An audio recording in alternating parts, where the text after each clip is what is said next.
The dark story of America's most mysterious automotive dynasty mansion, the Dodge Estate. In the rolling hills of Oakland County, Michigan, there stands a monument to American ambition, tragedy, and mystery. Rose Terrace, the legendary estate of the Dodge family, has witnessed more death, scandal, and strange occurrences than perhaps any other mansion built by automotive wealth in the early 20th century. This is the story of how two brothers built an empire from nothing, only to see their legacy consumed by a darkness that seemed to follow their fortune like a shadow. The year is 1914, and Detroit is exploding with industrial power. The automobile has transformed from a curiosity into an absolute necessity, and the men who control the means of production are becoming wealthier than anyone in American history could have imagined. John Francis Dodge and Horace Dodge are two such men. They are brothers, business partners, and soon to be among the richest individuals in the entire world. But wealth, as they will discover, comes with a price that no amount of money can ever repay. John and Horace didn't start with silver spoons in their mouths. They were born in Niles, Michigan, to a machinist father who moved the family constantly in search of better work. The boys learned metalworking young, their hands growing calloused and strong from working with their father in various machine shops across the state. By the time they reached adulthood, they possessed something rare and valuable: an intimate understanding of precision manufacturing and an unshakable bond as brothers and business partners. In 1900, the Dodge brothers opened their own machine shop in Detroit. They started small, taking whatever work they could get, manufacturing bicycle parts, stove components, anything that required precision metalwork. But John and Horace had bigger ambitions. They could see the future rumbling down the dirt roads of Michigan, and it ran on gasoline. When a young engineer named Henry Ford came to them looking for someone who could manufacture transmissions for his new automobile venture, the Dodge brothers didn't hesitate. They pooled their limited resources and invested everything they had in Ford's vision. The gamble paid off beyond their wildest dreams.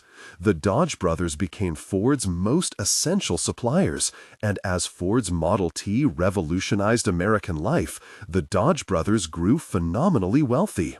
By 1913, they were earning millions of dollars annually in dividends from their Ford stock alone. But John and Horace wanted more than to be Henry Ford's suppliers.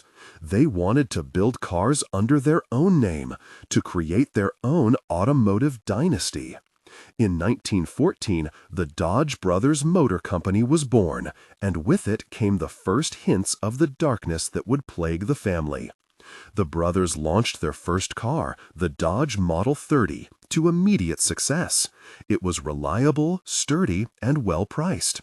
Orders flooded in faster than the brothers could fulfill them. John, the older brother, was the businessman and salesman. Horace, more reserved and technical, perfected the precise engineering. Together, they were unstoppable. Their fortune grew at a staggering rate, and with that fortune came the desire to build something permanent, something that would announce to the world that the Dodge brothers had arrived. John Dodge commissioned Rose Terrace in 1910, even before launching the car company, when Ford dividends were already making him wealthy beyond measure. He chose a prime location in Grosse Pointe, the most prestigious address in the Detroit area, where automotive royalty built their palaces. The mansion would cover more than 24,000 square feet and sit on 12 acres of pristine lakefront property along Lake St. Clair. No expense would be spared. John wanted Rose Terrace to rival anything built by the Vanderbilts or the Astors in the East. The mansion rose like a palace from another era. Its architecture drew from the Italian Renaissance, with gleaming white stone, elaborate terraces, and gardens that seemed to stretch endlessly toward the water. Inside, craftsmen imported from Europe spent years creating interiors of breathtaking beauty. There were hand-carved wood panels, crystal chandeliers that cost more than most Americans earned in a lifetime, marble imported from Italian quarries, and artwork collected from across Europe. A massive pipe organ was installed in the music room. The ballroom could accommodate hundreds of guests. Everything about Rose Terrace screamed permanence, legacy, dynasty. John moved into Rose Terrace with his wife Matilda and their 3 children. For a few brief years, the mansion fulfilled its purpose. The Dodges threw lavish parties. Detroit's elite gathered in the ballroom. The children played in gardens maintained by a staff of dozens. John would stand on his terrace, looking out over Lake St. Clair, and see the physical manifestation of everything he and his brother had built through sheer determination and skill. But fate was already sharpening its blade. The year 1920 began with John Dodge at the absolute peak of his power and wealth. The Dodge Brothers Motor Company was the 4th largest automotive manufacturer in America, trailing only Ford, General Motors, and Willys Overland. The brothers employed thousands of workers. Their cars were known throughout the country for quality and dependability. John's personal fortune was estimated at over $20 million, equivalent to hundreds of millions in today's money. He was 55 years old, in seemingly good health, and had every reason to believe he had decades ahead to enjoy his success. In early January 1920, John Dodge attended the National Automotive Show in New York City. It was a routine business trip, the kind he'd made countless times before. New York was experiencing a particularly harsh winter that year, but John wasn't concerned. He conducted his business, met with dealers and suppliers, and prepared to return to Detroit and Rose Terrace. Then he developed what seemed like a minor cold. Nothing serious, just the sniffles and a cough that many people had that winter. But the cold didn't improve. John's condition worsened rapidly. What had started as simple congestion developed into something far. Pneumonia took hold of his lungs. In 1920, before the development of antibiotics, pneumonia was a death sentence for many, regardless of their wealth or status. John was rushed to the Ritz-Carlton Hotel, where the best doctors in New York fought to save him. For days, he battled the infection, his strong body struggling against an enemy that his millions couldn't defeat. On January 14, 1920, John Francis Dodge died in that New York hotel room, far from the mansion he'd built as his monument. The news hit Detroit like an earthquake. John Dodge, titan of industry, one of the wealthiest men in America, dead at 55. His body was returned to Detroit for a funeral that drew thousands. Business leaders, politicians, workers from the Dodge factories all came to pay their respects.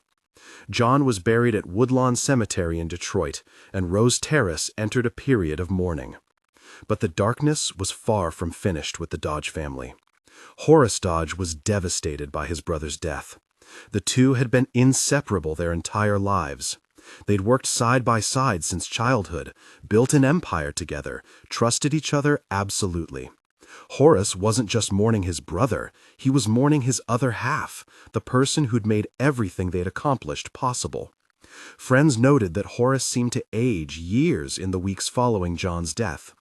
He continued managing the company, but the joy had gone out of it.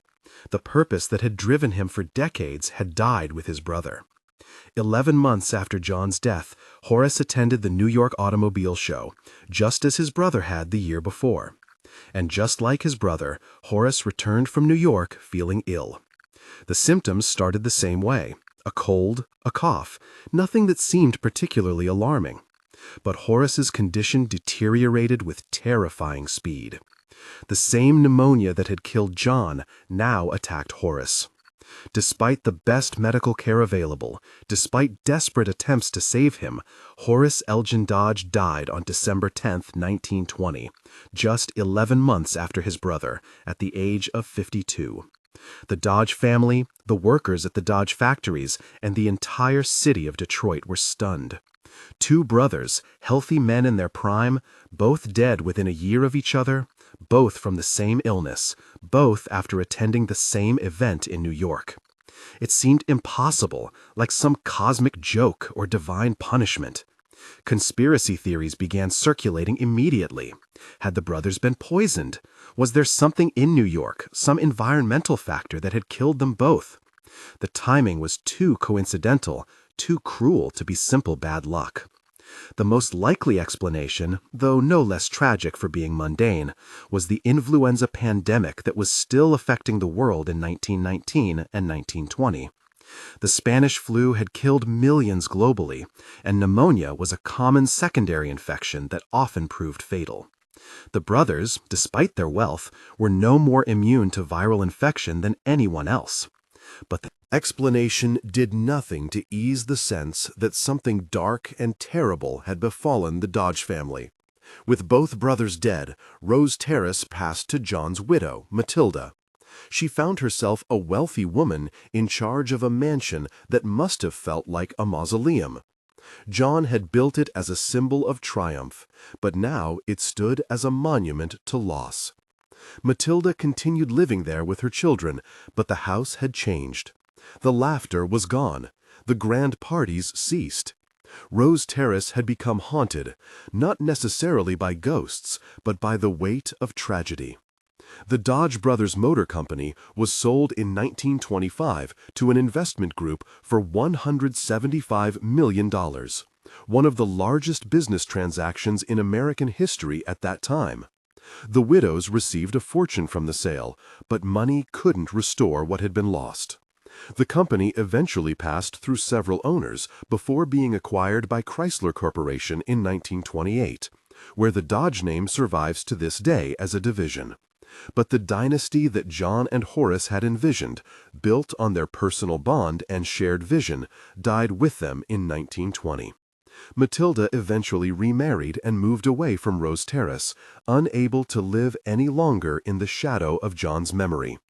The mansion was sold in 1926 to James Couzens, who had been an early business partner of Henry Ford. Couzens had also grown wealthy from the automotive industry, and he appreciated Rose Terrace's significance. He maintained the property carefully, but even under new ownership, the mansion retained its association with the Dodge tragedy. Over the following decades, Rose Terrace changed hands several times. Each owner poured money into maintaining the massive estate, but the cost was enormous. The grounds required a full-time staff. The mansion itself needed constant upkeep. Property taxes alone were staggering. As the decades passed and the world changed, fewer people wanted or could afford to maintain such palatial estates. The era of the automotive mansion was ending. By the 1970s, Rose Terrace had become something of an anachronism. The neighborhood around it had changed. The massive estates that had once lined the lakeshore in Grosse Pointe were disappearing one by one, either demolished or converted to institutional use. Rose Terrace itself was increasingly difficult to maintain. The costs far exceeded what most private individuals were willing or able to spend. In 1976, Rose Terrace met its final fate. The mansion was demolished, torn down, and erased from the landscape as if it had never existed. The reasons were practical: maintenance costs, property taxes, the difficulty of finding a buyer who both wanted and could afford such a massive estate. But there was something deeply symbolic about the destruction of Rose Terrace. The mansion that John Dodge had built to last forever, to establish his family's permanent place among American royalty, survived only 50 years after his death before being reduced to rubble. Today, nothing remains of Rose Terrace except photographs and memories. The property where it once stood has been subdivided and redeveloped.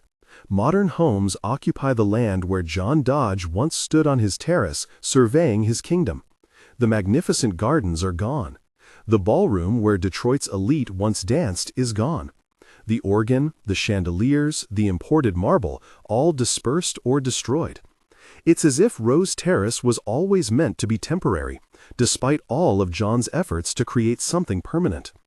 But the story of Rose Terrace and the Dodge brothers resonates beyond the physical destruction of the mansion. It's a quintessentially American tragedy, A story about men who rose from nothing to build an empire, only to have death rob them of the chance to enjoy or pass on what they'd created. John and Horace Dodge worked themselves to the bone for decades, accumulating wealth beyond imagination, and both died before they could truly retire and enjoy the fruits of their labor. John barely had 6 years to live in Rose Terrace before his death. There's also something deeply unsettling about the manner of their deaths. The fact that both brothers died within 11 months, both from pneumonia, both after attending the same event, creates a narrative that feels almost cursed. Logic tells us it was coincidence amplified by the influenza pandemic of that era, but the human mind searches for patterns and meaning in tragedy. The deaths seemed too coincidental, too cruel to be random chance. Some historians and local Detroit lore suggest that the Dodge brothers worked themselves to death, that the stress and constant pressure of building and maintaining their automotive empire weakened their bodies and made them vulnerable to illness. There's probably truth to this. Both brothers were known for being hands-on managers who involved themselves in every aspect of their business. The stress of competing with Henry Ford, with General Motors, with all the other automotive manufacturers fighting for market share must have been enormous. Others have noted darker possibilities, though none have ever been proven. The Dodge brothers had sued Henry Ford in 1916, forcing him to pay out dividends he'd been withholding from shareholders. They won the lawsuit and received millions of dollars, but they also made a powerful enemy. Ford was known to be vindictive toward those who crossed him. Could there have been foul play? It's unlikely to the point of being fantastical, but the timing of the brothers' deaths, so similar and so close together, has kept conspiracy theories alive for over a century. What makes the Dodge story particularly haunting is how completely their personal legacy disappeared. The company that bore their names survives and thrives as a brand, but it's owned by Stellantis, a multinational corporation. The mansion they built was demolished. Their graves in Woodlawn Cemetery are visited by few. The fortune they accumulated was divided and dispersed through inheritance. The dynasty they hoped to establish never materialized. Within a few generations, the Dodge brothers became historical footnotes, known primarily to automotive historians and Detroit lore. Locals. This erasure raises uncomfortable questions about wealth, legacy, and permanence. John Dodge built Rose Terrace as a statement of permanent achievement, a palace that would house generations of Dodges and stand as a monument to what two brothers from humble origins had accomplished through determination and skill. But permanence is an illusion. Even the grandest mansions eventually crumble. Even the most powerful dynasties eventually fade. The Dodge brothers created something remarkable, but they couldn't create something eternal. There's a particular poignancy to John's vision of Rose Terrace as a family home for generations. He had 3 children, Winifred, Isabel, and John Duval. He must have imagined them growing up in that magnificent house, his grandchildren playing in those gardens, the Dodge name becoming synonymous with Detroit aristocracy for decades or centuries to come. But John died when his children were still young. Horace's death 11 months later robbed them of their uncle as well.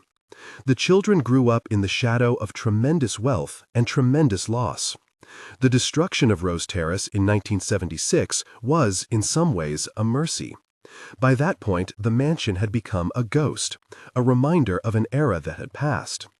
The automotive fortunes that built Grosse Pointe's mansions had shifted. Some families, like the Fords, maintained their wealth and prominence across generations. Others, like the Dodges, saw their fortunes and legacies scatter to the winds. Rose Terrace had become too expensive to maintain, too large for modern living, and too laden with tragic history from most potential buyers to want to take on. The mansion's demolition was also symbolic of broader changes in American society. The era of the massive private estate was ending. Estate taxes, maintenance costs, and changing social attitudes made such properties impractical. The generation that came of age in the 1960s and 1970s viewed the massive wealth disparities of the Gilded Age and its automotive equivalent with increasing skepticism. A 50,000-square-foot mansion seemed less like an achievement and more like an embarrassment of excess. Yet there's loss in the demolition of Rose Terrace beyond just the physical structure. The mansion was a work of art, created by master craftsmen at the height of their abilities. The woodwork, the plasterwork, the design elements all represented skills that are increasingly rare in modern construction. When Rose Terrace was demolished, that artistry was destroyed. Some elements were salvaged, architectural details sold off to collectors or incorporated into other buildings. But most was simply demolished and hauled away as rubble. Photographs of Rose Terrace show a building of extraordinary beauty. The exterior, with its white stone gleaming in the sun, its formal gardens extending toward the lake, its terraces and balustrades all spoke of a particular vision of what wealth should look like. The interior shots show rooms of stunning craftsmanship, carved wood panels that must have taken artisans months to create, plaster ceiling details of incredible intricacy, fireplaces carved from single blocks of marble. All of it gone, existing now only in black and white photographs that can't fully capture what it must have been like to walk through those spaces. The Dodge brothers themselves, John and Horace, remain somewhat enigmatic figures despite their massive impact on American industry. They weren't self-promoters in the way Henry Ford was. They didn't seek publicity or fame. They focused on building quality products and running an efficient business. This reticence means that less is known about them as individuals compared to some of their contemporaries. What survives are business records, a handful of photographs, and the memories of a few who knew them. Those who did know the brothers described John as outgoing and social, comfortable in the spotlight that came with wealth. He enjoyed entertaining at Rose Terrace, enjoyed showing off what he'd accomplished. Horace was more reserved, more comfortable in the factory than in the ballroom. He was the technical genius, constantly working to improve designs and manufacturing processes. Together, they balanced each other perfectly, John handling the business and social aspects while Horace focused on engineering and production. Their deaths robbed the world of what they might have accomplished in another 20 or 30 years of life. Both were relatively young when they died, still in their prime working years. What innovations might they have introduced? How might they have adapted their company to the changing automotive market of the 1920s and 1930s? These questions can never be answered, because pneumonia, a disease that would become easily treatable with antibiotics just a few decades later, struck them down when they should have had decades of life remaining. The story of Rose Terrace and the Dodge brothers ultimately becomes a meditation on mortality and the limits of human ambition. John Dodge wanted to build something permanent, something that would outlast him and establish his family among America's great dynasties. He had the wealth to do it, the vision to conceive it, and the will to execute it. But he couldn't control fate. He couldn't protect himself or his brother from illness. He couldn't ensure that his descendants would want to maintain Rose Terrace, or that the world would continue to value such grand estates. There's a lesson in this, though whether it's comforting or depressing depends on perspective. We can build, we can create, we can accumulate, but we can't control what happens after we're gone. The mansion we think will last forever might be demolished 50 years after our death. The company we build might be sold and absorbed into a larger corporation. The legacy we hope to create might fade until we're known only as a name on an old building or a brand on a truck. But perhaps the real legacy isn't the physical structures or the corporate entities. Perhaps it's the impact on the lives we touch during our time. The Dodge brothers employed thousands of workers, providing them with good wages and stable employment during an era when such things weren't guaranteed. They contributed to the development of the automobile, helping to create the technology that transformed American life in the 20th century. They built quality products that served their customers well. These impacts ripple forward through time in ways that are harder to measure than a mansion or a fortune, but perhaps more meaningful. Today, when you drive past the location where Rose Terrace once stood, there's no marker, no plaque, nothing to indicate that one of America's great automotive mansions occupied that space. The land has been completely redeveloped. New houses, nice but unremarkable, sit where John Dodge once walked through his gardens. The lake view that he cherished is now divided among multiple property owners. It's as if Rose Terrace was a dream that dissolved upon waking, leaving nothing behind but faint memories. Yet the story persists. People in Detroit remember Rose Terrace. Automotive historians study the Dodge brothers. The mysterious tragedy of their deaths continues to fascinate. And perhaps that's its own form of immortality, imperfect and incomplete, but real nonetheless. The mansion is gone, but the story remains. The dynasty never formed, but the legend endures. John and Horace Dodge wanted to be remembered, to create something permanent. In a way, despite the destruction of Rose Terrace and the dispersal of their fortune, they succeeded. We're still talking about them more than a century after their deaths, still fascinated by their rise, their achievements, and their tragic end. The dark mystery of Rose Terrace isn't supernatural, but it's haunting nonetheless. It's the mystery of why good fortune turns to tragedy, why the powerful fall as easily as anyone else, why permanence is always an illusion no matter how much money you pour into creating it. It's the mystery of two brothers who seemed to have everything, dying within months of each other, leaving behind a mansion that would outlive them by only half a century before being erased from the landscape entirely. In the end, Rose Terrace stands in history as a monument to the limits of human ambition and the inevitability of change. John Dodge built it to last forever, but nothing lasts forever. He built it as a dynasty, but dynasties require more than wealth. They require time, and time was the one thing neither he nor his brother had. The mansion's destruction in 1976 was the final chapter in a story that began with hope and ambition in 1910 and ended with demolition and erasure 66 years later. The Dodge brothers built an empire from nothing, created a mansion fit for kings, and achieved wealth beyond most people's wildest dreams. But they couldn't buy more time, couldn't prevent tragedy, couldn't ensure that their vision would outlast them. Their story is a reminder that we're all temporary, all vulnerable, all subject to forces beyond our control, no matter how much power or wealth we accumulate. Rose Terrace is gone. The dynasty never formed, but the story remains as a dark reminder of the limits of human ambition and the ultimate powerlessness of even the wealthiest and most successful among us in the face of mortality and the relentless march of time. Follow our work.